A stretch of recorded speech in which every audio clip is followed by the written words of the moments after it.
Muy buen día a todos, espero que se encuentren muy bien y bienvenidos a otro webinar. El día de hoy tenemos análisis de energía aplicado a diagnóstico de motores. Les saluda Karen Becerril, yo soy la especialista de marketing para la región de Latinoamérica. Mi email, mi correo electrónico en pantalla por si tienen alguna pregunta sobre nuestros webinars o si quieren que los agregue a nuestra base de datos. Bueno, con mucho gusto me pueden escribir. Y antes de comenzar, quisiera comentarles, esta sesión está siendo grabada, entonces si de casualidad tienen que irse o si tienen un imprevisto o problemas de conexión, yo en los próximos días les estaré compartiendo un enlace en donde pueden ver la grabación de esta sesión y también si quieren ver grabaciones de otros webinars que hemos tenido, nuestra página oficial es csa.megger.com/webinars, lo pueden ver también en pantalla. Ahí pueden ver todas las grabaciones y más adelante les voy a explicar exactamente cómo. Ahora, durante esta sesión, si tienen cualquier pregunta o comentario, por favor, compártanla. Ustedes tienen un panel de control en la sección en donde dice preguntas y comentarios. Ahí nos pueden empezar a enviar todas las dudas y comentarios que tengan y nosotros vamos a tratar de irlas contestando a través de la sesión o bien al final vamos a tener también una sesión y las preguntas que no tengamos tiempo de contestarlas, las estaremos enviando en los próximos días también. Y también van a estar recibiendo un certificado de asistencia, entonces si de casualidad en los próximos días no lo reciben, también me pueden escribir y yo con mucho gusto les ayudo a que reciban su certificado. Otra consulta que tengo por lo general es que si esta presentación la van a tener en PDF, si la pueden recibir en PDF, eso es a través de su representante local.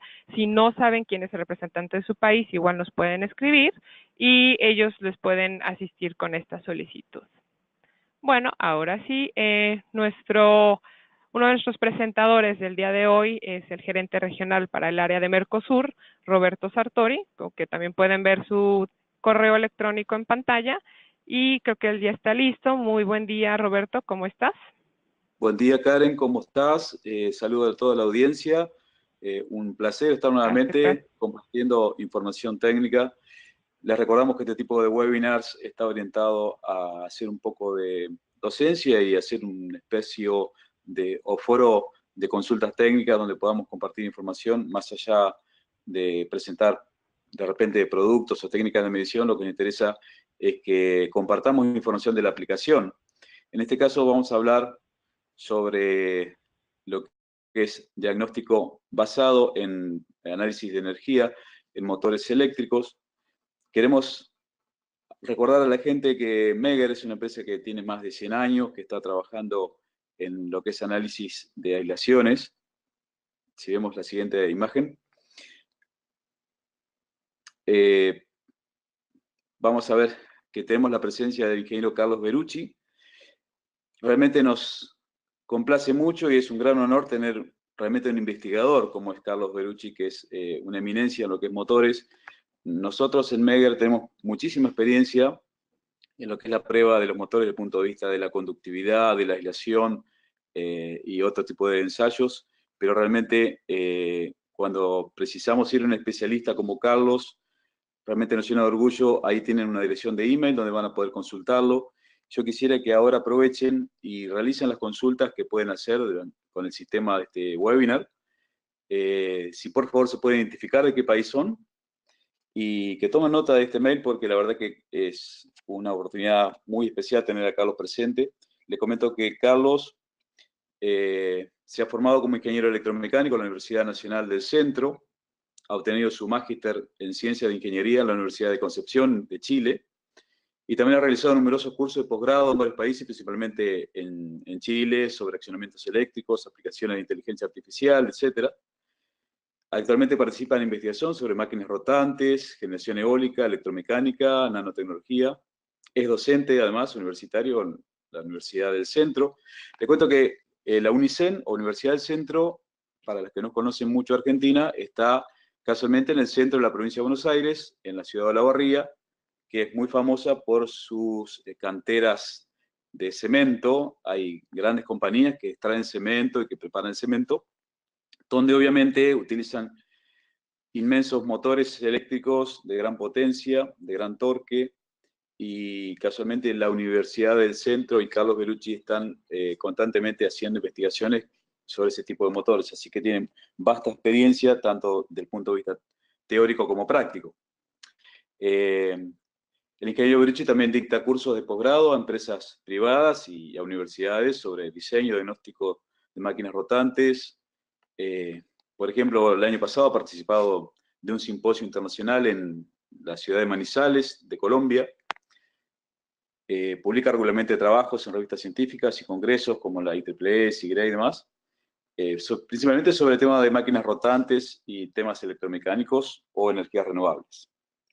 Vamos a repasar rápidamente lo que son las variables eléctricas que podemos llegar a analizar con un analizador de energía, por ejemplo el de Megger o algunos otros que existen en el mercado.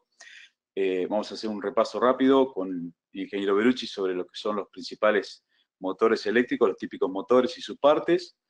Vamos a hablar sobre el diagnóstico del motor, pero también vamos a tratar otros temas rápidamente, como algo que se solicita mucho actualmente, que es el análisis de la eficiencia y lo importante, que es la eficiencia de los motores en el mundo actual. Vamos a hablar sobre el tema de pruebas de aislación y un análisis detallado de cuál es la alimentación adecuada, la alimentación eléctrica adecuada que tenemos que tener en cuenta para la salud de nuestros motores. Bien. Como les comentaba, desde Megger nosotros tenemos más de 100 años haciendo pruebas de motores y hemos sido, en cierto modo, los creadores de este tipo de pruebas, haciendo pruebas de aislación. Una de las pruebas típicas que se suelen hacer y el primer frente de batalla posiblemente que se presenta es la prueba con el megómetro, donde se suele hacer una prueba puntual del estado de aislación a 1 minuto. Y también una prueba típica es la prueba del índice de polarización, donde se realiza una prueba a 10 minutos y se obtiene una relación entre el resultado que se obtuvo a 10 minutos sobre la prueba de 1 minuto. Esta prueba despeja muchos factores, ¿sí? Y es más dirigida a lo que es el diagnóstico predictivo. Si bien, como vemos en la siguiente imagen, la prueba que estamos también recomendando actualmente es la prueba de tangente delta. Sobre todo cuando hacemos una prueba del tipo de TIPAP, la tangente delta es también una prueba de aislación en cierto modo, pero más orientado a lo que es la prueba de la calidad de la aislación, donde no determinamos solamente la corriente de fuga que tiene la aislación, sino el ángulo de su fase, y se determina realmente si esa corriente es capacitiva o resistiva. En el caso que sea capacitiva, obviamente no es un problema, pero a la medida que ese ángulo se va corriendo y la corriente de fuga comienza a ser más del ámbito resistivo, entonces estamos teniendo un problema. La prueba se hace típicamente en los motores, como son aislaciones sólidas, se hace incrementando la tensión en pasos, y si vemos que la tangente delta se va agravando, quiere decir que estamos teniendo fenómenos como descargas parciales, como pequeños huecos o separaciones en las laminaciones de las aislaciones, que eso hace que se produzcan descargas parciales, las cuales se incrementan a medida que aumenta la tensión. Esta prueba de TIPAP es típica en aislaciones sólidas. Bien, repasando rápidamente lo que son algunos de los parámetros que podemos analizar con los nuevos analizadores de calidad de energía, como disponemos actualmente en Megger. Posiblemente una de las cosas más típicas que analizamos es el factor de potencia, o coseno phi, como muchos conocen, y esto no es más ni menos que el desfasaje entre la tensión y la corriente. Cuando tenemos cargas inductivas, que son típicas en motores, vamos a ver que la corriente se atrasa respecto a la tensión, y para eso utilizamos capacitores para hacer la corrección del factor de potencia, que adelanta la tensión, pero que también tenemos que no sobrepasar la corrección. ¿Ok? Otro parámetro muy interesante que tenemos que tener en cuenta y que es muy útil tener un equipo de análisis de calidad de energía cuando hacemos control en la alimentación que reciben los motores, es la distorsión armónica. Esto influye tanto cuando recibimos la tensión de la fuente, tenemos que analizar que sea una onda de forma limpia, senoidal, lo más senoidal posible. Y por otra parte, cuando analizamos el consumo del motor, podemos hacer algunos diagnósticos en base a la distorsión que causan los motores cuando tienen problemas. Así que es muy importante tener un equipo de buena calidad. Por ejemplo, en el caso nuestro podemos llegar a medir hasta el factor, hasta la armónica número 128, cosa que es bastante avanzado. Normalmente casi todos los equipos llegan hasta la armónica número 50 o 51. Esta deformación armónica de la onda, como podemos ver acá, nos aporta otro factor, más allá del factor de coseno phi, que es el que nos va a causar un decremento de la capacidad que tengamos para aprovechar la energía. En este caso, aunque tengamos coseno phi 1, que es un desplazamiento nulo, o sea, perfecta la forma de onda de tensión respecto a la corriente, sin embargo podemos tener otro factor, que es el TPF, que es el True Power Factor, que está influenciado también por lo que es la deformación de la forma de onda. En la siguiente slide vamos a ver los que son los armónicos de potencia. Estos armónicos que presentamos en forma de barras, ¿sí? Son gráficos y son muy prácticos de analizar en los equipos de calidad de energía, donde podemos ver, según la dirección de los armónicos, si los armónicos son generados por nuestra carga, por ejemplo, por el motor, o si están viniendo al lado de la fuente. Esto es muy útil para diagnosticar, por ejemplo, cuando tenemos que corregir una instalación y determinar si nuestros motores están recibiendo o generando este tipo de ruido armónico.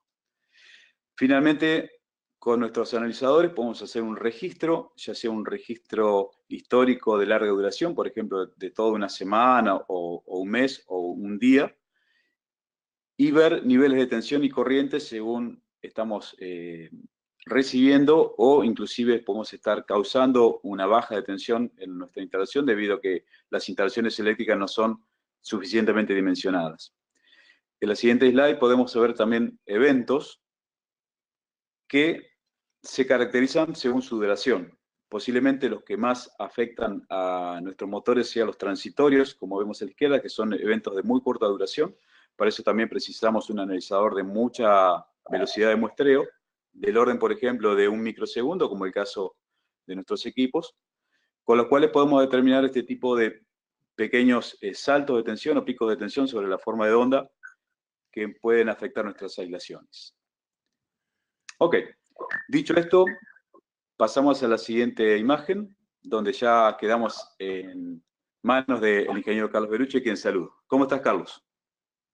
¿Qué tal, Roberto? Buen día para todos los asistentes al seminario. Yo quería agradecerte especialmente la invitación. Para mí es un placer participar de esta reunión y conversar sobre un tema que, como vos dijiste, es apasionante. Bueno, la idea es un poco revisar criterios y prácticas vinculadas con los motores eléctricos de inducción. Tal vez ustedes se pregunten qué sentido tiene esto, teniendo en cuenta que los motores de inducción se utilizan en la industria hace más de 60, 70 años, y que son los mismos motores que prácticamente hoy por hoy han acaparado todas las aplicaciones industriales. El tema es el siguiente: hay 2 o 3 detalles que nos obligan a repensar o a replantearnos o a revisar ciertas prácticas. Uno de esos detalles tiene que ver con algo que adelantaba Roberto en relación a la fabricación de motores de características diferentes con el fin de mejorar la eficiencia. Como vamos a ver más adelante, hay nuevas políticas a nivel mundial que obligan a los fabricantes de motores a repensar y a rediseñar sus equipos de manera tal de adecuarse a los nuevos estándares de eficiencia que son exigidos. Por otra parte, también tenemos que tener en cuenta que las redes eléctricas no son las mismas hoy por hoy que las que había hace 60 o 70 años. Una red eléctrica en la actualidad está sujeta a ciertas perturbaciones que antiguamente no existían, por lo tanto, también tenemos que tomarlas en cuenta.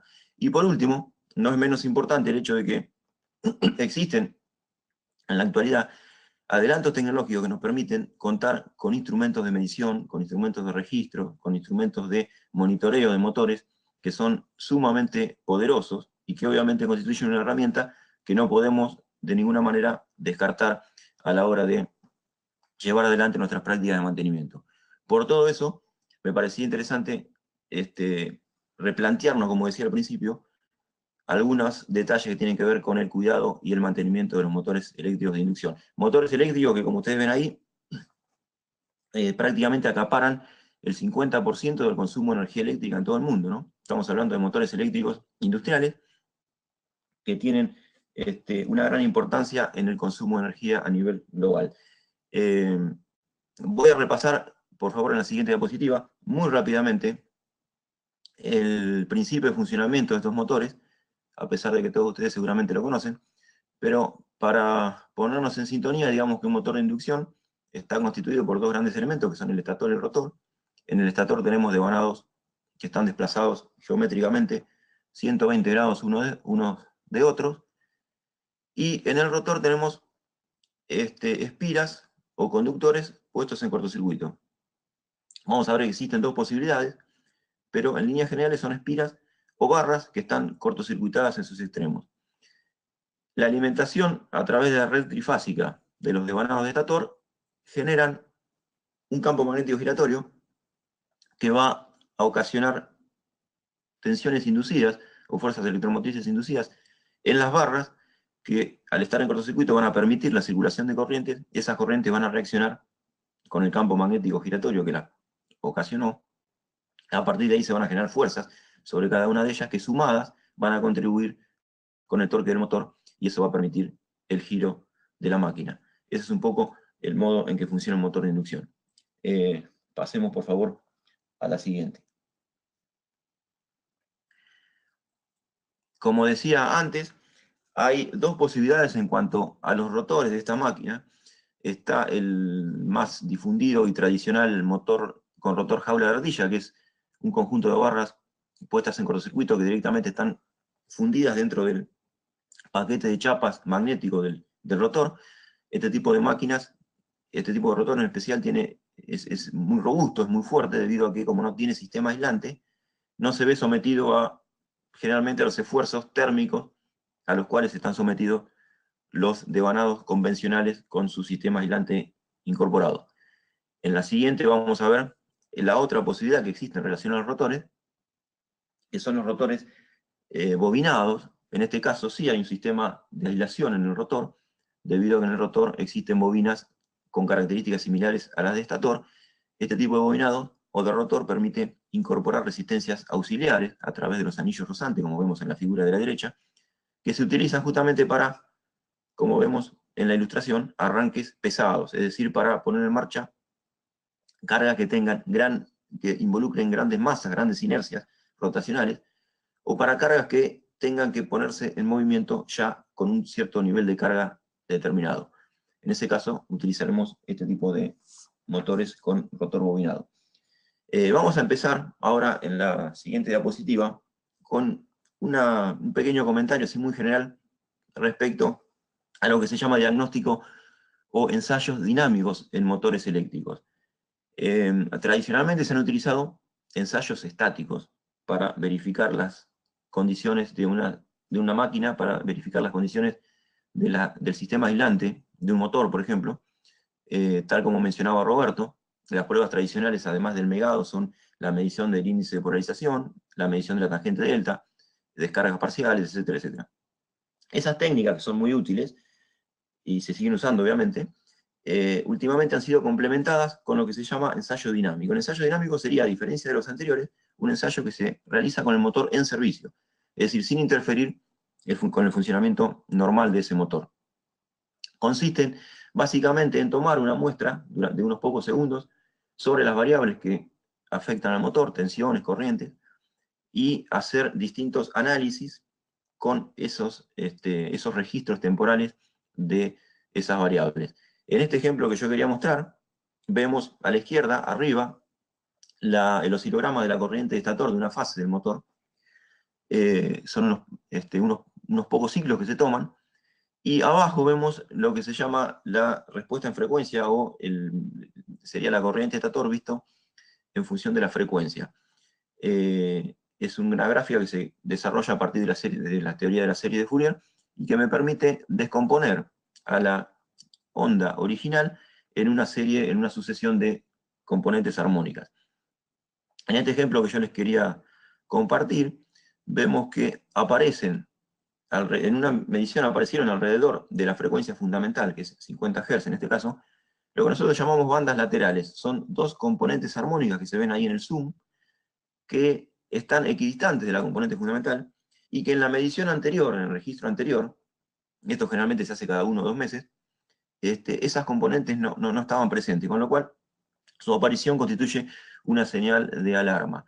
Analizando el tema en profundidad, se observó que esa característica correspondía al caso de una máquina que tuviera un desbalance en el rotor. Como se trataba de un motor de jaula de ardilla, se pensó en la posibilidad de que tuviera una jaula, un defecto en la jaula, es decir, una barra cortada, y como se ve en las fotos de la derecha, una vez que se intervino el motor, efectivamente había una barra que se había desoldado del anillo de cortocircuito, inclusive el anillo mismo, como ven, presenta una grieta. Este caso corresponde a una empresa siderúrgica acá de la región, y bueno, este tipo de diagnóstico no podría haber sido deducido a través de los métodos anteriores, ¿no? A través de los métodos tradicionales estáticos. Por eso, como decía antes, este tipo de iniciativa de alguna manera complementa a los ensayos tradicionales que todos conocen. Vamos a ver ahora en la siguiente, por favor, otro ejemplo. En este caso se trata... Ingeniero Carlos, hago ahí una pequeña pausa. Tenemos un par de preguntas. Sí. Rapidísimo. La primera, ¿la prueba de respuesta en frecuencia para motores eléctricos es el mismo método que se utiliza para los transformadores? No es el mismo método. La prueba de respuesta en frecuencia, tal como se conoce para transformadores, todavía no se aplica en motores. Esto es más sencillo que eso, ¿no? Porque la respuesta en frecuencia para transformadores es un barrido en frecuencia, consiste en alimentar al transformador con frecuencias que van desde unos pocos ciclos hasta el orden de los kilohertz, y se observa la respuesta que tiene el transformador para cada una de esas frecuencias. En este caso es simplemente tomar la descomposición de una señal en series de Fourier o en el espectro de frecuencias que corresponda, pero se hace a una frecuencia fija. Claro, Ok, Carlos, muchísimas en este gracias. caso queremos aclarar que la prueba de respuesta en frecuencia ya sería un ensayo que inclusive se hace con la máquina eléctrica fuera de servicio, en este caso el transformador fuera de servicio. Lo que está explicando Carlos acá es un ensayo dinámico, donde se alimenta con la tensión de línea. Quería aprovechar a preguntarle a Carlos también si este tipo de pruebas se aplican a qué tipo de motores, ya sea por su justificación tanto dimensional o electromecánica, como su justificación comercial. ¿Para qué casos se aplican este tipo de estudios? Sí, en realidad, teóricamente podrían aplicarse a cualquier tipo de motores, independientemente de las características, independientemente de la potencia. Por lo general, las empresas lo utilizan mayoritariamente para motores críticos, ya sea críticos desde el punto de vista de la importancia que tengan para un proceso de fabricación, motores que provocarían un gran daño en el caso de que salieran de servicio, o bien para motores que tienen una importancia desde el punto de vista de la potencia, son motores, por ejemplo, de media tensión, de grandes potencias, que involucran también costos elevados, con lo cual se pone más atención sobre ellos. Pero desde el punto de vista teórico se pueden aplicar en cualquier caso.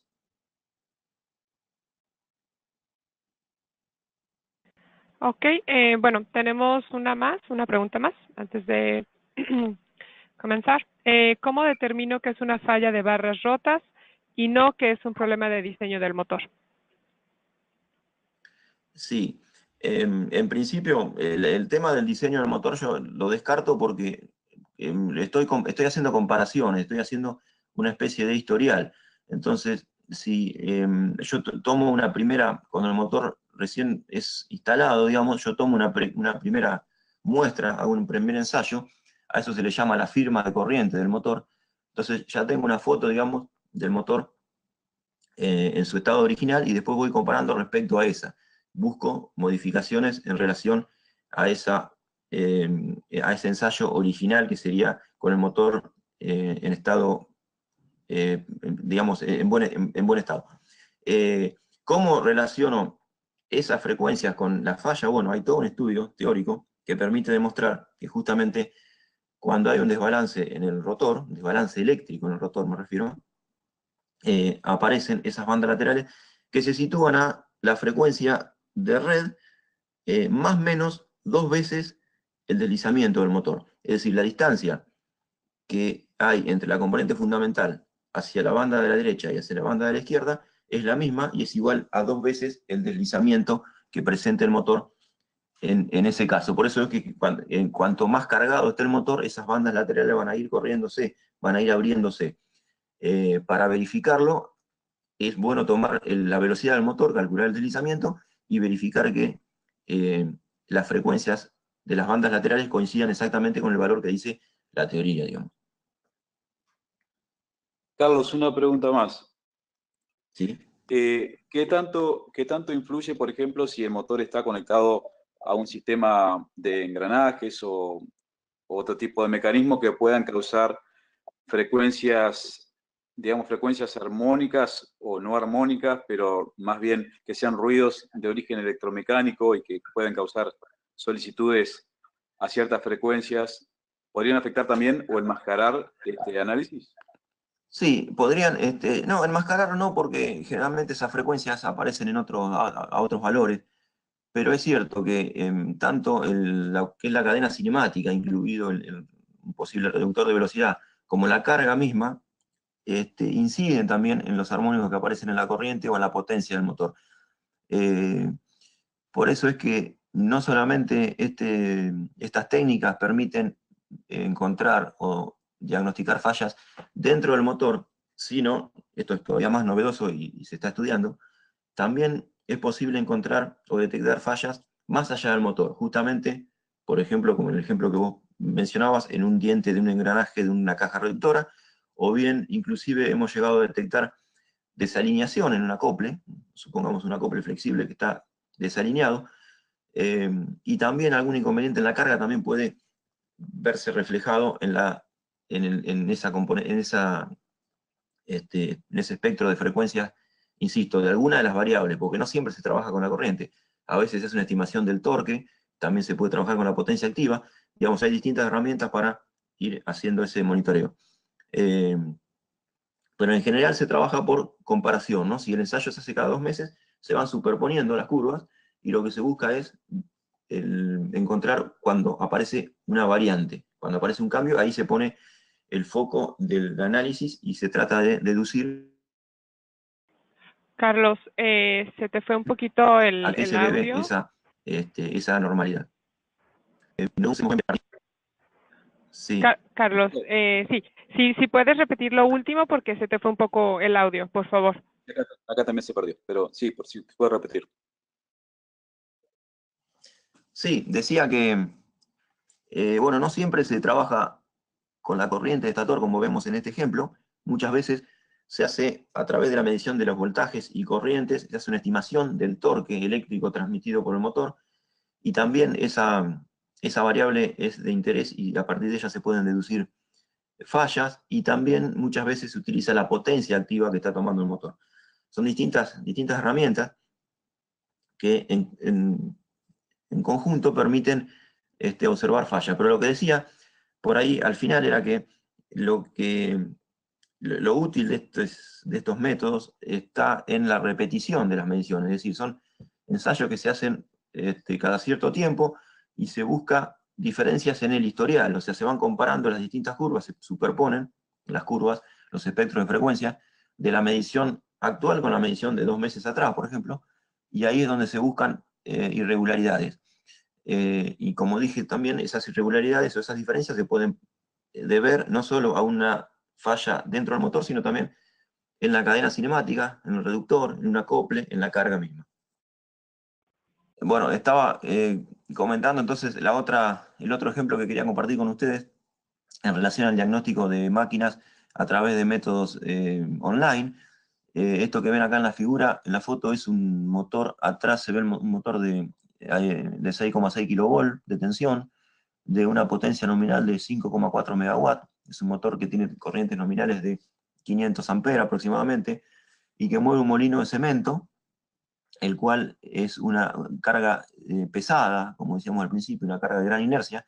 Por eso se decidió por un arranque con resistencias rotóricas variables. Lo que ven adelante en la figura es una cuba que tiene en su interior electrodos que conectan cada fase del rotor a través de una solución acuosa, una solución de agua con sal, que en función del nivel de llenado de la cuba, hacen que la resistencia rotórica sea mayor o menor. Entonces, para el arranque se utiliza una resistencia inicial elevada y luego va reduciéndose paulatinamente hasta que el motor alcanza la velocidad del régimen.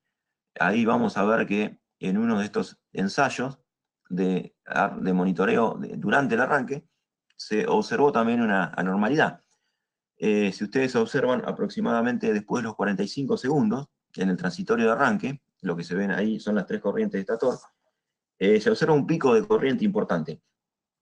Ese pico de corriente, que originalmente en las mediciones anteriores no se observaba, constituye una señal de alarma, digamos, ¿no? Lo que se vio fue que esos picos de corriente coincidían con el momento en que se ponía en cortocircuito el contactor auxiliar que tiene el rotor. Es un contactor que, una vez que el motor completó su régimen de arranque, pone en corto directamente a las bobinas del rotor y saca de funcionamiento, digamos, saca de servicio al arrancador líquido.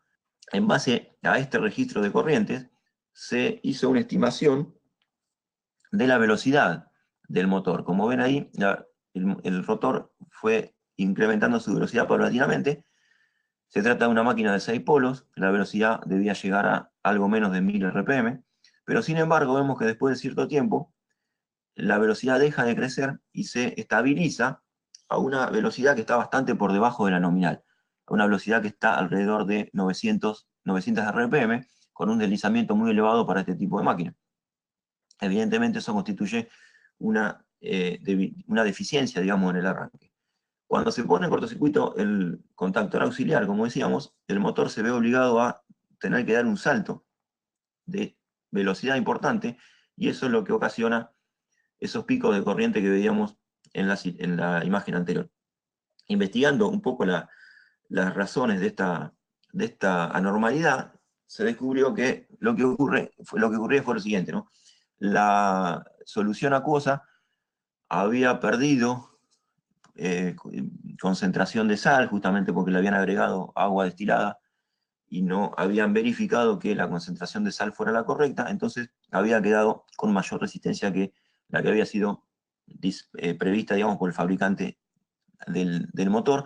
Entonces el motor estaba arrancando con una resistencia rotórica mayor a la que había sido prevista. Esto se corrigió rápidamente, llevando la solución otra vez al nivel de resistividad que correspondía, y automáticamente se superó, digamos, el problema. Podríamos hablar mucho más, podríamos ver muchos otros ejemplos en relación a este tema, pero quería simplemente mencionar al pasar estos dos casos, justamente para tratar de transmitir un pantallazo así bien general en relación a estas nuevas tendencias que hay en el mantenimiento o en el monitoreo de máquinas eléctricas rotativas. Y ya cambiando de tema, como dijimos antes, es muy importante tomar en cuenta que hay nuevas políticas en relación a los niveles de rendimiento que tienen los motores, a los niveles de eficiencia que deben tener. Hay nuevas políticas. La evolución histórica durante los últimos años, la IEC, la Comisión Electrotécnica Internacional, ha determinado distintos niveles de eficiencia para los motores, desde la clase IE1 hasta clase IE5. El nivel de eficiencia que se requiere para un motor va aumentando en la medida que aumentamos en esa clase. Paralelamente con esto ha habido disposiciones en Europa, Estados Unidos, sobre todo, y en algunos países latinoamericanos, en relación a la prohibición de comercializar máquinas con los niveles de eficiencia más bajos. Por ejemplo, en el año 2009 se prohibió la comercialización de motores clase IE1. Entre 2014 y 2017 se prohibió la comercialización de los motores IE2, con lo cual actualmente solamente están en vigencia las clases IE3 y superiores, y se espera que en el mediano plazo o en el corto plazo también haya disposiciones que prohíban la clase de motor IE3, de manera tal de seguir avanzando justamente en la mejora de los rendimientos. En la diapositiva siguiente vamos a ver justamente las curvas de rendimiento para cada una de esas categorías, para, en este caso, motores de 4 polos, para las dos frecuencias más usadas a nivel mundial, 50 y 60 Hz. Como ustedes ven, las eficiencias mínimas requeridas para cada clase de motor, para cada clase de eficiencia, varían en función de la potencia del motor. Los motores más pequeños tradicionalmente tuvieron menor rendimiento que los de mayor potencia. Esto que quiero decir, por ejemplo, si tomamos un motor muy pequeño de 3 kW, vemos que la eficiencia que se pedía en los motores estándar, que era la clase IE1, que ya están fuera de servicio, o fuera de comercialización, digamos, ¿no? Eso no quita que sigan funcionando en alguna planta, tenían rendimientos mínimos de 81,5%, con la categoría IE3 pasamos a 87%. Ahora bien, como vemos en este otro cuadro, para una misma clase de eficiencia, la potencia del motor es determinante, ¿no? Un motor chico de 3 kW nos exige 87%, mientras que un motor de 90 kW ya nos vamos a 95% de eficiencia. Ahora bien, no solo es necesario o no solo es recomendable atender a las nuevas clases de eficiencia energética por cuestiones ambientales o por cuestiones de normalización o cuestiones legales. También tenemos que tener en cuenta la utilidad que tiene el uso de motores de alta eficiencia a partir del ahorro de energía que nos permite. En este gráfico que está a la izquierda se muestran discriminadamente todos los gastos asociados a la vida de un motor, desde que se instala hasta cumplir, en este caso, 10 años de vida. Y lo que se observa es que la mayor fracción de esa torta, casi el 90%, está ocupada por el rubro energía. Es decir, la adquisición del motor solo involucró un 3% del gasto total, la instalación un 1%, el mantenimiento también es un bajo valor. La inmensa mayoría de ese dinero puesto sobre el motor corresponde con el dinero invertido en la energía que ese motor consumió. Entonces la pregunta es, si queremos reducir el costo vinculado con un motor, ¿dónde vamos a poner el foco, ¿no? ¿Dónde vamos a poner la mayor atención? ¿En la adquisición o en el ahorro de energía? Digo esto porque, como ustedes imaginarán, los motores clase IE2, IE3, en la medida que van aumentando su eficiencia, también van aumentando su costo. Por lo tanto, muchos pueden pensar, una primera lectura, digamos, incorrecta y apresurada, podrían decir, tener que comprar un motor más caro implica una mayor inversión y eso es negativo para mi industria. Sin embargo, como vemos acá, ese mayor gasto de adquisición se va a ver compensado con creces en la medida que ese motor va a tomar menor energía a lo largo de toda su vida útil. Si avanzamos a la siguiente, por favor. Carlos, mientras tanto, me quiero anticipar a una consulta de muchos oyentes. ¿Sí? ¿Cuál sería la recomendación para hacer el diagnóstico del motor y determinar si la eficiencia que tiene por dato de placa realmente coincide con la realidad en base, por ejemplo, a utilizar un analizador de calidad de energía, por ejemplo? ¿O cómo sería la forma recomendada para chequear si ese nivel de eficiencia realmente se cumple? Sí, chequear que el nivel de eficiencia se cumple, se puede hacer perfectamente con un analizador, como vos mencionabas, porque basta con verificar que las condiciones de alimentación del motor sean las adecuadas, sean las ideales. Más adelante vamos a ver de qué manera afectan, por ejemplo, al rendimiento del motor los bajos voltajes o los desbalances de tensión, o también los armónicos que pueden aparecer en la tensión de alimentación, que son todos elementos o todas anormalidades, digamos, que perfectamente se pueden corroborar utilizando un registrador, utilizando un analizador de red, que me permita justamente monitorear que las condiciones de alimentación del motor sean las que se corresponden con las nominales, digamos, ¿no?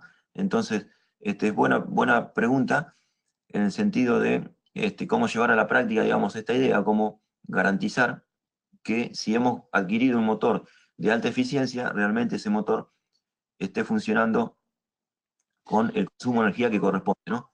Ok, pero físicamente deberíamos poner una carga conocida, por ejemplo, de comparación, y después analizar o medir el consumo en kilowatts, por ejemplo, o cuál sería la técnica recomendada.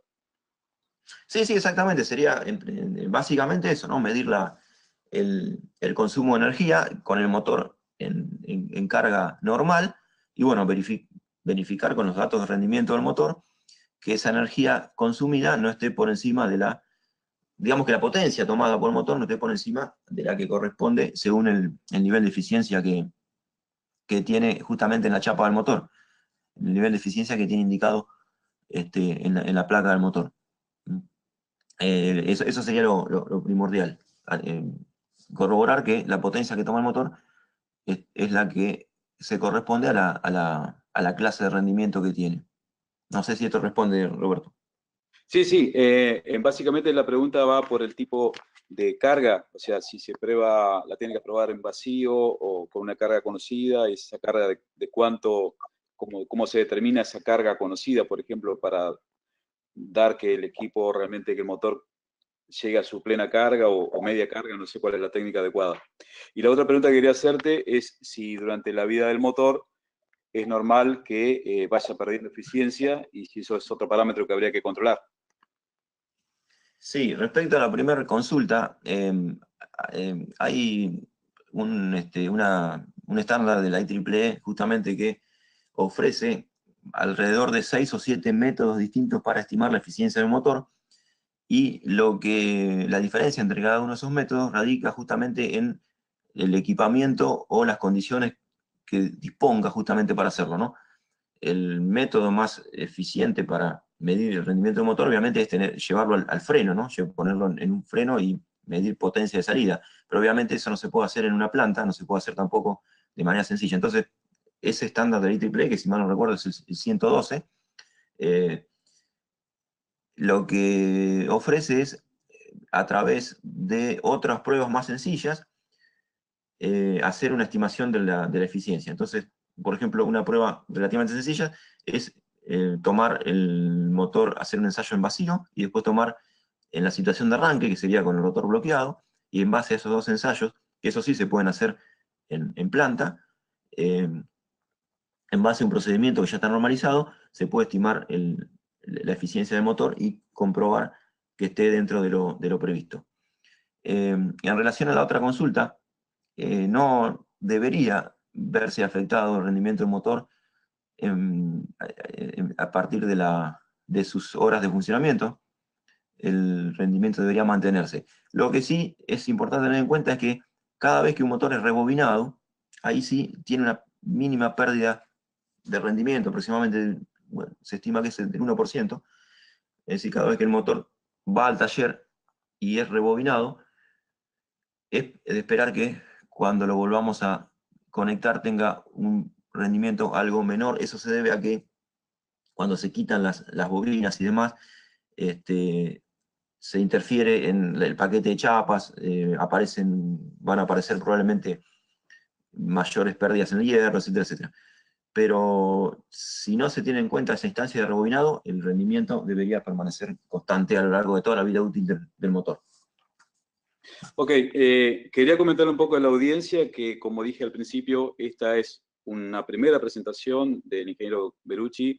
Es también la primera presentación que hacemos sobre ensayos de motores realizados con nuestro analizador de calidad de energía y en general sobre todas las técnicas que se pueden hablar. Queremos meter muchos temas, por ejemplo, de eficiencia energética que pidió mucha gente, y posiblemente el tiempo no va a dar más que para mencionarlos rápidamente. Así que es probable que si hay suficiente interés en la gente y necesidad, lancemos otro webinar más adelante hablando más en detalle de estas técnicas que está mencionando el ingeniero Berucci. Ok, adelante, gracias, Carlos. Perfecto, gracias. Entonces, para agilizar un poco, simplemente muestro acá una comparación que se hizo sobre 4 motores de 90 kW. La decisión era comprar motores de clase IE1 o IE2. El precio de un motor IE2, como ustedes ven ahí, en el renglón 6, en la sexta fila, en la séptima, perdón, ven que el precio de cada motor es más o menos un 35% mayor al IE2 respecto al IE1. Entonces, la pregunta era, ¿en cuánto tiempo amortizamos esa esa diferencia en la inversión inicial? Bueno, el cálculo dio que en 3 años, aproximadamente 3 años y algo. Si uno toma en cuenta que la vida útil del motor es de 20 años como mínimo, es más que razonable pensar en la conveniencia de comprar motores de alta eficiencia. Yo amortizo en 3 años esa inversión adicional y después tengo muchos otros años para verme beneficiado por el ahorro de energía que la utilización de ese motor me va a producir. Cambiando de tema otra vez, vamos a pasar a revisar muy rápidamente lo que es el cuidado del sistema aislante de un motor. Como ustedes saben, hoy por hoy se utilizan aislantes de distintas clases. En la próxima diapositiva lo vamos a ver. Son las clases de aislación más comunes de hoy por hoy. La diferencia está dada en el material con el que se construyen cada una, pero digamos que están clasificadas de esa manera y están asociadas cada clase de aislación con una temperatura de referencia, ¿no? Entonces hay sistemas aislantes que tienen una temperatura de referencia, por ejemplo, de 155 grados. Los más modernos, los últimos que han estado disponibles en el mercado, llegan a tener una temperatura de referencia de 180 grados. Vamos a avanzar otra diapositiva, por favor. ¿Qué significa esa temperatura de referencia? Significa simplemente que es la temperatura máxima que el motor podría alcanzar en su punto más caliente. Entonces, como vemos acá en estos gráficos, según cada clase de aislación, nosotros debemos considerar que hay un piso de temperatura, que es la temperatura ambiente. Los fabricantes de motores tienen que garantizar que la potencia nominal de sus motores pueda estar disponible, digamos, para temperaturas ambiente de 40 grados centígrados, con lo cual debemos considerar que hay una temperatura ambiente que como máximo será 40 grados. Después hay lo que se llama un delta T. Ese delta T es el incremento de temperatura que el motor tiene por las pérdidas que va a tener en funcionamiento, y esas pérdidas van a ser función de la carga que toma el motor. Y por último, hay un 15 grados de lo que se llama un margen de seguridad, justamente para permitir que el motor pueda funcionar en algún momento digamos, en zona de sobrecarga sin que la aislación se vea afectada.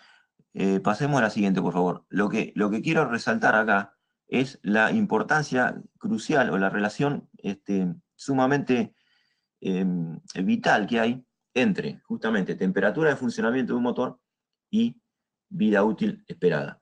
Vamos a imaginar que entramos en la curva que me determina la vida útil de una aislación, por ejemplo, clase H, como vemos ahí en el ejemplo, y entramos con su temperatura de referencia, ¿no? 180 grados.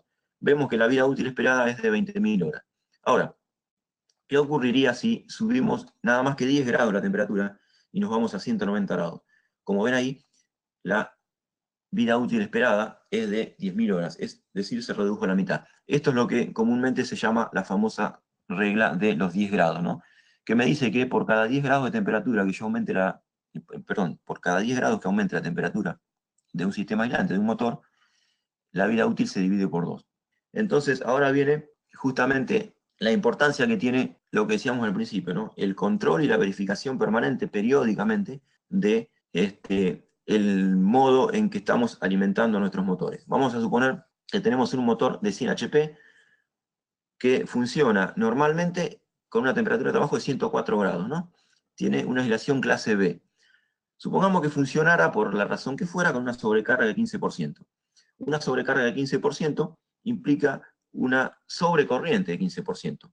Como las pérdidas en los bobinados del motor están dadas, son proporcionales al cuadrado de la corriente, podemos pensar que si la sobrecarga es de 15%, el delta T que va a sufrir el motor está afectado 2 veces por ese 15%. Por lo tanto, tenemos que corregirlo y al delta T que tenía originalmente, que era de 64 grados, ¿no? Esos 64 grados surgen de hacer 104 grados menos la temperatura ambiente, que es de 40 grados.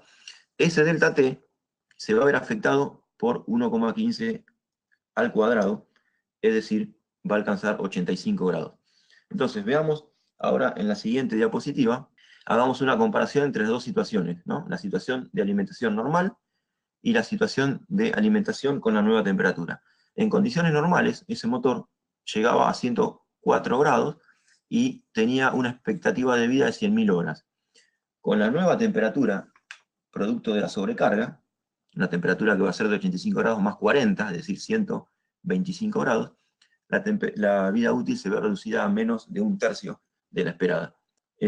A la siguiente, acá se presenta una síntesis de esto que estábamos viendo. La reducción de la vida útil del motor es significativa. Ahora, donde quiero poner más énfasis es en lo siguiente.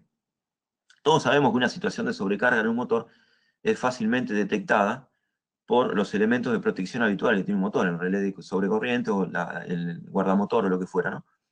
El problema pasa por lo siguiente. Se pueden dar situaciones en las que un motor pueda tener una sobrecarga producto de una mala alimentación.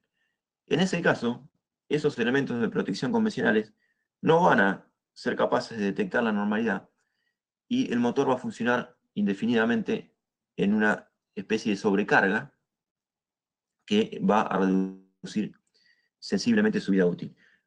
Por eso, a modo de conclusión, quería mostrar la importancia que tiene darle a nuestros motores una alimentación saludable, ¿no? Entonces, hay que pensar que de la misma manera que nuestros médicos nos dicen que debemos alimentarnos correctamente, saludablemente, para tener una vida placentera, digamos, al motor también tenemos que alimentarlo como corresponde. Y en el caso de un motor, una buena alimentación implica, como vamos a ver en la diapositiva siguiente, proporcionarle tensiones perfectamente en fase con el nivel de tensión que se corresponde con el valor nominal, enumeradamente, darle al motor el valor de tensión nominal, garantizar que haya un balance de fases, garantizar al mismo tiempo que las tensiones sean senoidales, es decir, evitar la presencia de armónico, y también evitar la presencia o las posibles perturbaciones que la red puede ocasionar y puede de manera tal afectar al motor. De esta manera, entonces,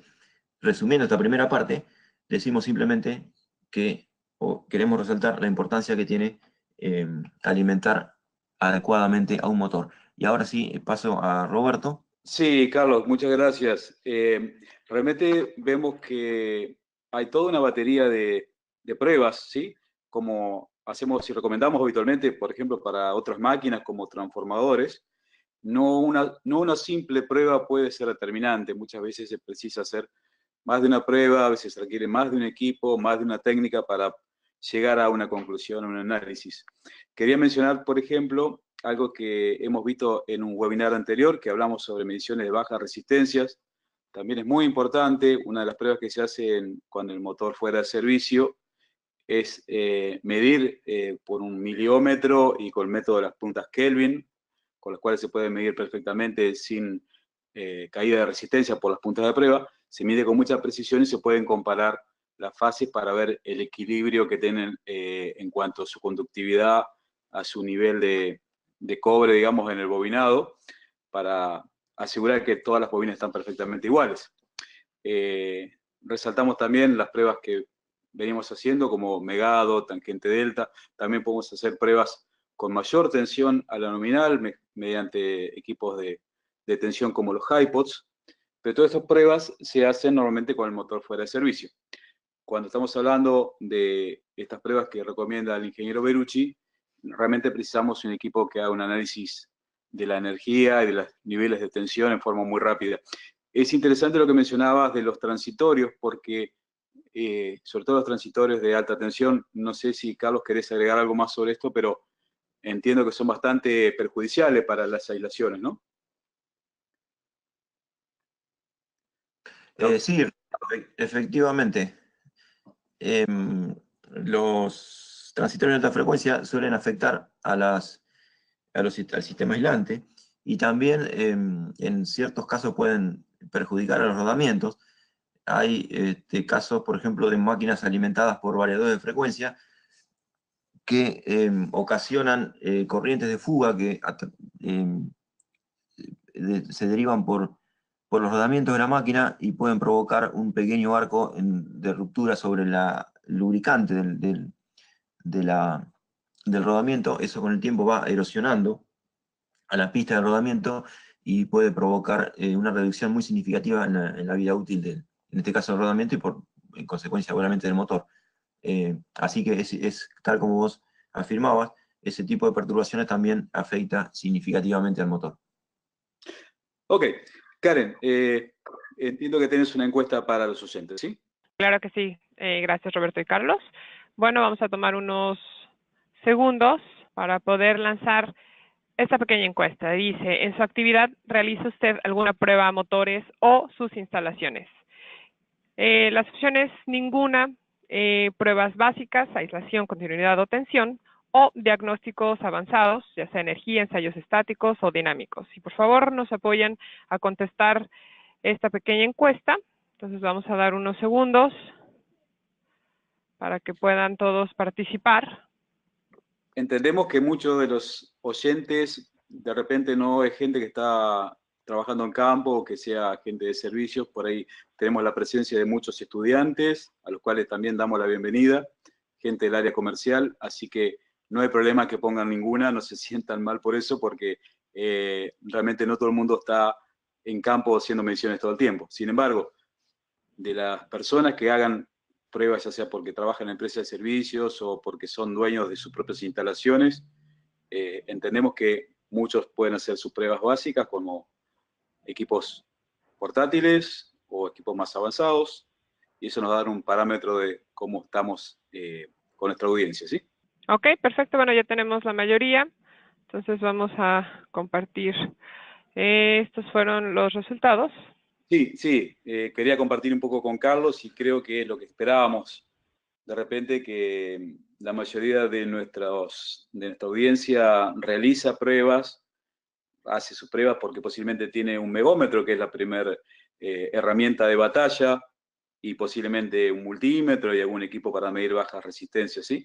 Pero de repente no todo el mundo está prestando atención a lo que es un análisis más detallado, tal vez porque sus instalaciones no lo ameritan o porque, bueno, es un tema pendiente con el cual tenemos que hacer un poco de docencia con el ingeniero Berucci. Ok, adelante Berucci, entonces el ingeniero queda a cargo de la presentación. Perfecto, gracias Roberto. Seguimos entonces. La idea es completar esto que hemos visto hasta ahora con algunos ejemplos en relación a qué sucede cuando justamente la alimentación no es la ideal, no es la adecuada. Lo que va a ocurrir, en términos generales, es, en primer lugar, una pérdida de rendimiento del motor, es decir, el rendimiento que el fabricante me establece, digamos, no va a poder ser respetado, digamos, en la práctica, entonces voy a tener un motor funcionando con menor rendimiento que el ideal. Eso obviamente se traduce en un incremento del costo de energía.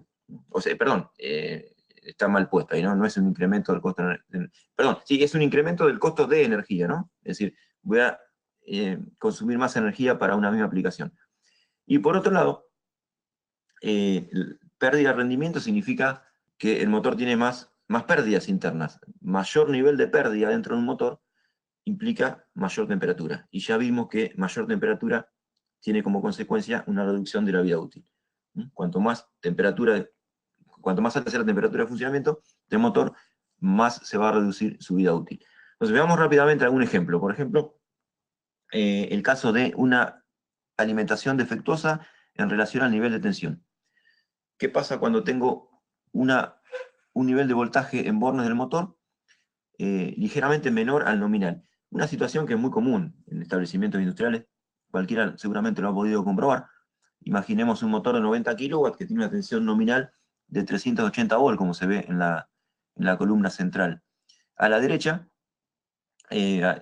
analizamos hipotéticamente lo que sucedería si ese motor es alimentado por 370 volts, es decir, una tensión ligeramente menor. Obviamente el motor, para entregar la misma potencia a la carga, va a incrementar su corriente. Ese incremento de corriente va a significar un incremento en el delta T, en el salto de temperatura. Por otro lado, el rendimiento se va a ver afectado. En el cuadro anterior veíamos que ese pequeño incremento en la corriente reducía la vida útil del motor de 20,6 años a 17 años, ¿no? Es una pérdida que realmente no tiene sentido y que se debe simplemente a que yo no fui capaz de alimentar al motor con el nivel de tensión nominal. Muchas veces eso sucede simplemente porque el transformador de entrada de la instalación no tiene el conmutador bajo carga en modo automático, o porque no lo verifico, o por la razón que sea, o porque tengo una sobrecarga en toda la instalación. Es un aspecto a mejorar. Y por otro lado también vemos que se va a ver afectado el rendimiento. Entonces el rendimiento va a pasar de 0,92 a 0,915, que parece una diferencia ínfima. Sin embargo, si nosotros a esa diferencia la traducimos a energía, y esa energía la analizamos a lo largo de todo un año de funcionamiento para el motor, la consecuencia que tiene es importante. Es decir, vamos a tener un gasto de energía mayor al que deberíamos tener si alimentamos el motor con la tensión que corresponde. Y acá es importante resaltar algo que comentó Roberto hace un momento, ¿no? ¿A qué llamamos verificar nivel de tensión sobre un motor? Tenemos que decir que, lamentablemente, no siempre ir con un tester y medir el voltaje en bornes es suficiente. ¿Por qué digo esto? Porque la tensión en la línea es probable que presente fluctuaciones a lo largo del día, o inclusive a lo largo de los 2 días de la semana. Entonces, la verificación ideal en ese caso sería registrar el perfil de tensiones sobre cada motor, al menos durante varios días, inclusive una semana, y obtener niveles de tensión medios, promedios, a partir de los cuales yo pueda diagnosticar o pueda deducir si tengo alguna deficiencia en la alimentación o no. Pero no nos quedemos con una medición puntual que va a depender del momento del día o de la semana en el que yo hago esa medición. Mientras, Carlos, la pregunta es, ¿cuánto sería el tiempo recomendado para dejar un analizador de energía midiendo, por ejemplo, en una industria, para obtener un perfil de la tensión? ¿Cuánto tiempo sería lo recomendado de hacer la medición? Lo recomendado sería una semana completa, debido a que muchas veces hay diferencias significativas en las tensiones entre los días laborables y los fines de semana. Entonces, por ahí, una semana completa me parece que sería lo más recomendable, ¿no? De manera tal de tener un promedio semanal de las tensiones de alimentación. Pasemos esto porque ya lo vimos. Este es un cuadro que nos da el fabricante, que me dice cuál va a ser el rendimiento del motor con distintas tensiones. Y acá está lo que decía al principio, ¿no? Lo que decía hace un momento. Cualquiera puede pensar, el rendimiento pasó de 92% a 91,5%, no es significativo. Bueno, no es significativo, sin embargo, desde el punto de vista de la energía, equivale a $780 por año en un motor. Multipliquemos esto por todos los motores. Estamos hablando de un motor inclusive de potencia mediana. Si extendemos este análisis a todos los motores que pueda tener en mi instalación, en mi red, en mi sistema, en mi planta, perdón, los valores pueden llegar a ser importantes. Lo mismo ocurriría, como vamos a ver ahora, si yo tuviera un desbalance de tensión, ¿no? ¿A qué se le llama desbalance de tensión?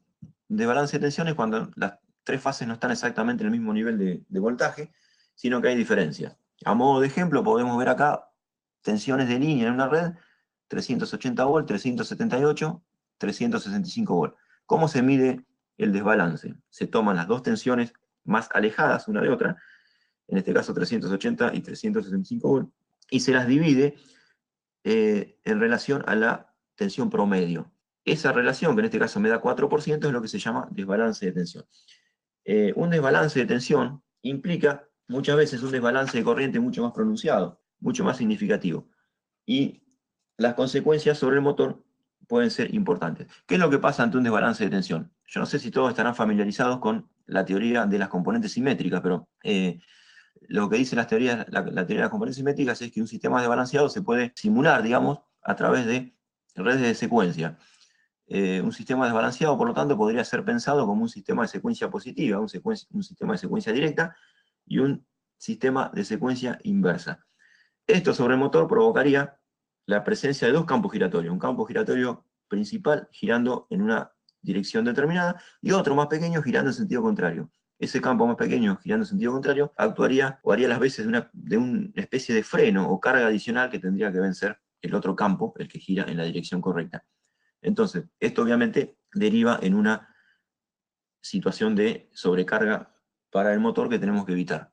En la siguiente diapositiva vamos a ver otras situaciones anormales en relación a la alimentación, en este caso, el tema de los voltajes con armónico, ¿no? Presencia de armónico en las tensiones de alimentación.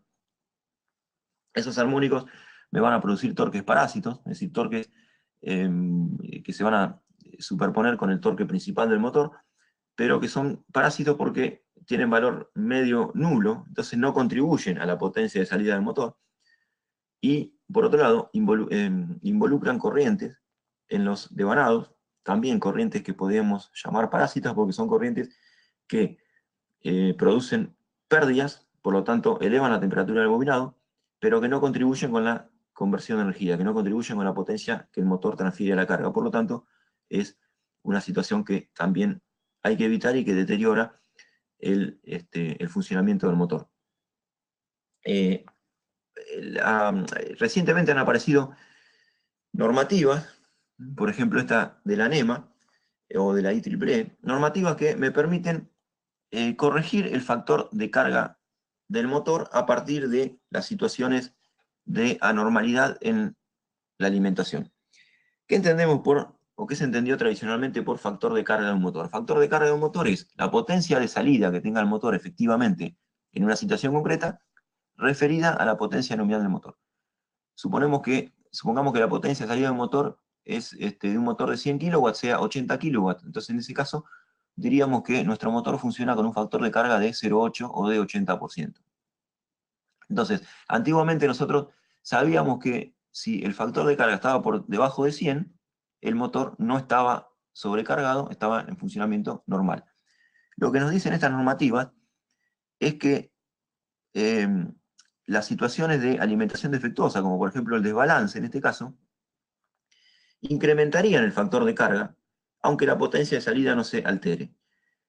Si nosotros, por ejemplo, tenemos una línea de alimentación con un desbalance de 2%, lo que me dice esta normativa es que el factor de corrección para 2% es 0,95. Esto significa que la potencia de salida, yo tendría que dividirla por 0,95 de manera tal de corregirla. Es decir, voy a tener una potencia de salida mayor a la real, sería una potencia equivalente o un factor de carga equivalente.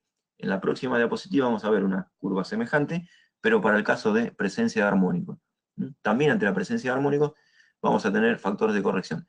Entonces, de esta manera quiero volver a lo que dije antes en el sentido siguiente. Yo podría decir, o podría pensar en que tengo un motor funcionando al 90% de su capacidad si mido ese factor de carga con las pautas tradicionales. Sin embargo, si afecto ese factor de carga por estos factores de corrección, podría ser que el factor de carga se me fuera por encima del 100% y tendría una situación de sobrecarga que, insisto, no verían o no serían capaces de detectar los elementos de protección habitual que tiene un motor, un guardamotor, un relé de corriente o el elemento que sea. Todo esto lleva otra vez a la necesidad de hacer verificaciones periódicas un poco más exhaustivas, ¿no? Como bien vemos acá, con la posibilidad que nos ofrecen la tecnología que hay actualmente en relación a registradores y demás, podemos hacer un control y un cuidado mucho más preciso de nuestro motor. Como ven a la derecha, el almanaque indica que esos controles no sirven de nada si se hacen una sola vez, sino que deben atender cierta regularidad, deben ser realizados cada cierto tiempo de manera rutinaria.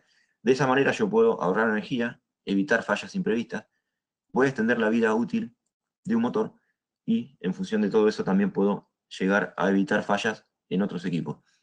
Entonces, con esto quiero terminar simplemente con esta conclusión general, digamos, en función de lo que habíamos visto hasta aquí. Ahora sí, estamos atentos. Muy bien, Carlos. La verdad que ha sido súper didáctico y para muchos de nosotros una ventana de conocimiento que nos brindás. Así que también que quiero que esa ventana se abra para la gente, si hay alguna consulta de la audiencia. Karen, no sé si quedó alguna consulta o si da el tiempo o hay que enviarla después por mail. Sí. Bueno, tal vez podemos contestar algunas 2, 3 preguntas. Sí tenemos varias preguntas, bueno, dado que ya nos pasamos un poquito el tiempo, bueno, todavía estamos a tiempo, pero no podemos extendernos tanto. Entonces, las que no se puedan contestar, sí las estaremos enviando en los próximos días. Pero vamos a ver, tengo aquí una consulta. Si tengo muchos motores en mi planta y todos diferentes tensiones nominales, ¿cómo hago para alimentarlos sin afectar severamente su vida útil?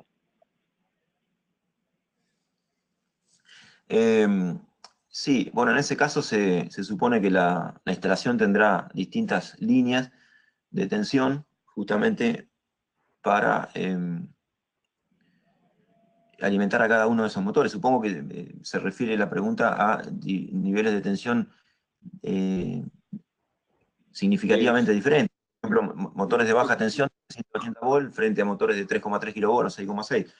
En ese caso yo tendría que hacer una verificación de todas las líneas internas que tenga de distribución, de manera tal que todas estén en el nivel de tensión óptimo. Roberto, ¿querías agregar algo? Sí, sí. También puede ser el caso, si interpretamos la pregunta de otra forma, es que la instalación sea la misma tensión nominal, pero que esté teniendo un problema con las impedancias de las líneas que están alimentando esos motores, y eso está causando que los motores por ahí no están recibiendo la misma tensión en todos los lugares. Yo creo que va más por ese lado. De todos modos, es válido lo que dice Carlos, y si fuera el segundo caso, es importante que verifiquemos, como digo, la caída de tensión que están ofreciendo las líneas que alimentan los cables. Esto se puede verificar, por ejemplo, con los medidores de impedancia de lazo o medidores de impedancia de línea que existen, por ejemplo, en Megger, y se puede determinar no solo la resistencia o la impedancia de esos cables y esas líneas, sino también la corriente disponible en amperes que puede otorgar la línea sin que cause una caída de tensión. Así que en ese caso le podemos enviar después más información desde nuestra parte. Siguiente. Gracias. No sé si sí, gracias a ambos. Okay. Otro participante de Guatemala nos pregunta, ¿el analizador de Megger es específico para análisis de motores eléctricos? Bueno, esa pregunta sería más bien para mí. No, es un equipo genérico. El analizador de Megger es un analizador muy completo, que dentro de las facilidades que tiene algunas facilidades orientadas a prueba de motores, pero también permite hacer análisis de flickers, armónicos, tiene rutinas para hacer prueba, por ejemplo, por qué están pasando disparos introspectivos en las interrupciones. Tiene una serie de subrutinas en el software donde uno puede elegir el espécimen que quiere medir, por ejemplo, UPS, computadoras, ya digo, interruptores, y dentro de eso tiene motores. Tampoco es un equipo que al estar 100%, no está 100% dirigido a motores, no es el equipo específico para motores, ¿sí? Sino que es un equipo universal y tiene una plataforma de desarrollo que está avanzando, su software está avanzando para aplicar y agregar nuevas funciones. Así que si necesita más información, también lo podemos mandar por línea privada. Gracias, Roberto. Otra consulta, ¿de qué manera afecta la temperatura el funcionamiento del motor? Sí, bueno,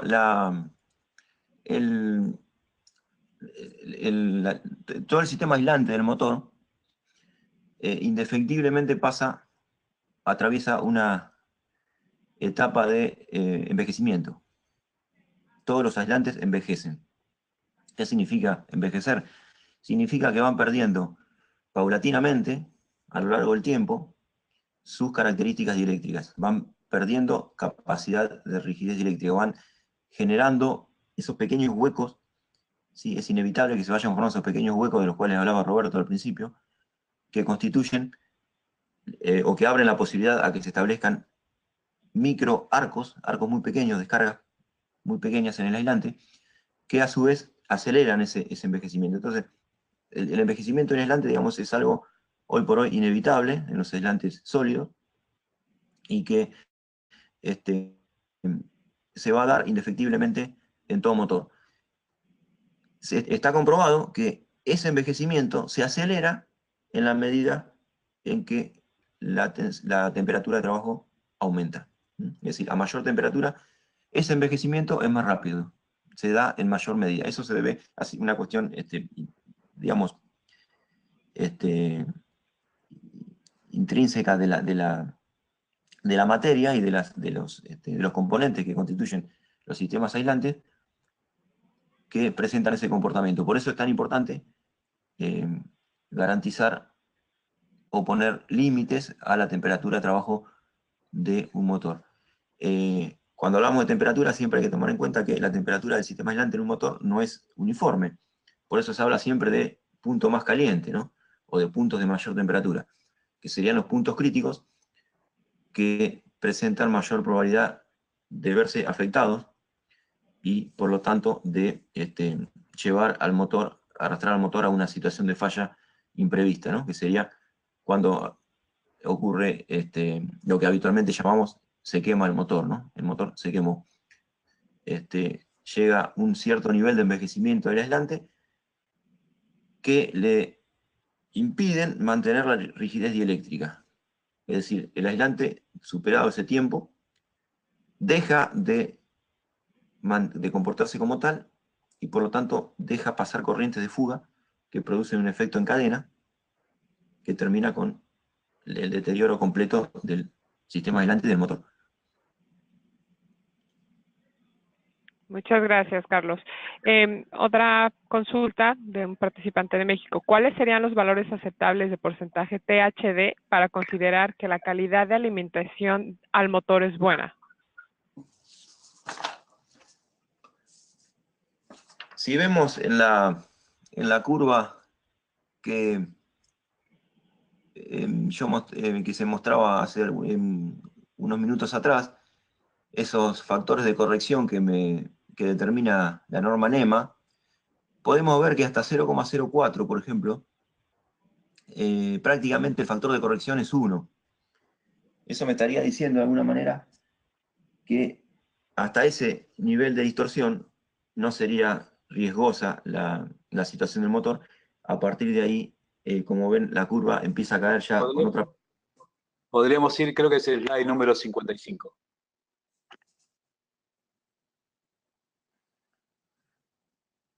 ¿Sí? Exactamente.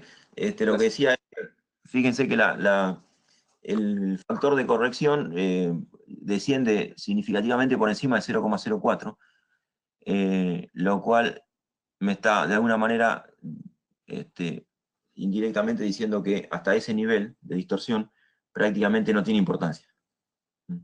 Por encima de ese nivel sí. Muy bien, muchas gracias. Otra consulta, tal vez que serán unas 2 más, si gustan. Y bueno, sí tenemos, la verdad es que sí tenemos bastantes preguntas, pero bueno, ya casi se nos acaba el tiempo, entonces tal vez demos unas 2 más y ya las que no podemos contestar las estaremos entonces enviando por correo. ¿Se pueden monitorear compresores de aire acondicionado con estos equipos de Megger? Ese es más para ti, Roberto. Sí, ya que el compresor tiene una parte motriz, se comporta como motor eléctrico y se pueden monitorear las variables del motor. También estos equipos tienen la facilidad que se pueden monitorear por un canal adicional, por ejemplo, una señal de voltaje de continua. Entonces podríamos tener los parametrizados, lo que es la parte de alterna de la alimentación del motor, y también, por ejemplo, captar alguna señal, por ejemplo, de una salida proporcional de 420 mA o alguna señal de continua o de alterna que queramos capturar en forma adicional. Les vuelvo a comentar que los equipos registradores de Megger actualmente se han incorporado nuevas líneas que son mucho más completas. El que vemos en pantalla, por ejemplo, es el modelo 1000, está el modelo 2000, que son equipos de múltiples canales de tensión y corriente, continua y alterna, así que tiene, la verdad, que mucha flexibilidad. Repito, no es un equipo específico para motores, es un analizador de calidad de energía que tiene múltiples ventajas. Por ejemplo, permite capturar estos transitorios de rápida aparición del orden de 1 microsegundo, pueden identificar, por ejemplo, el tipo de pinza en forma automática que se está utilizando, puede capturar hasta la armónica número 128, cosa que lo posiciona como un equipo prácticamente de laboratorio, siendo un equipo portátil. Así que es bastante avanzado y es muchas de las cosas que se pueden hacer. Gracias, Roberto. Ok. La última, de Colombia. ¿La temperatura afecta en mayor medida a los motores de rotor bobinado? Desde el punto de vista de lo que decíamos al principio, podríamos decir que sí, porque el rotor bobinado, el motor con rotor bobinado justamente tiene sistema aislante también en el rotor, pero yo creo que no deberíamos hacer una distinción. Desde el punto de vista del cuidado del motor, deberíamos verificar las temperaturas, que las temperaturas estén por debajo de lo permitido en los dos tipos de motores de la misma manera.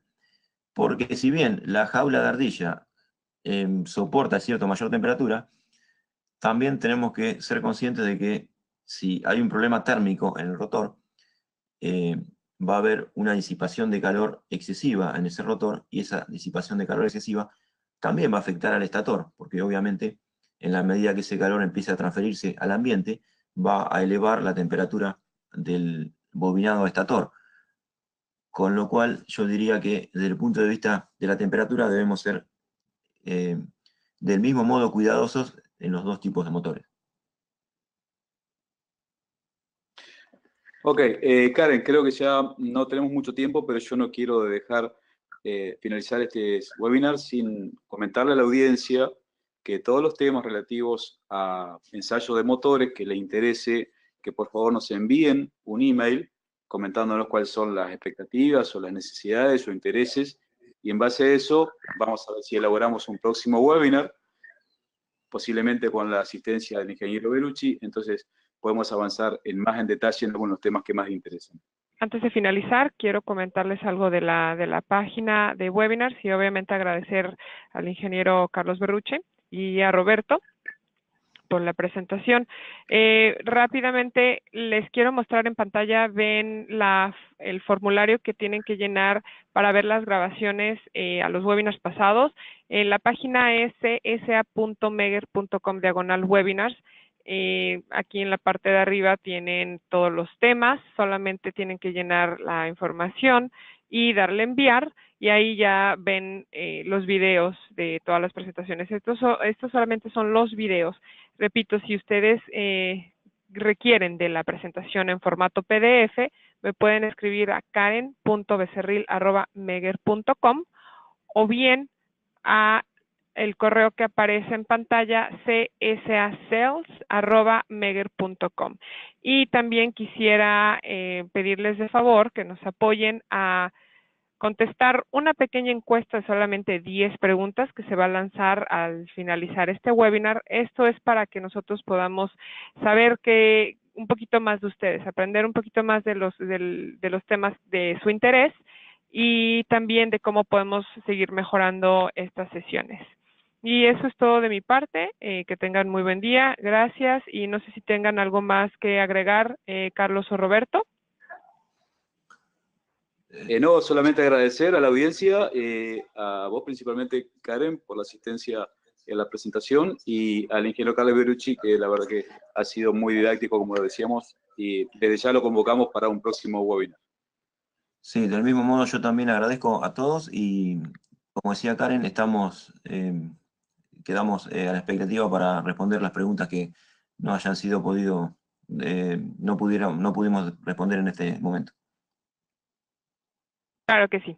Entonces, que tengan muy buena tarde y hasta luego, y nos vemos en la próxima sesión.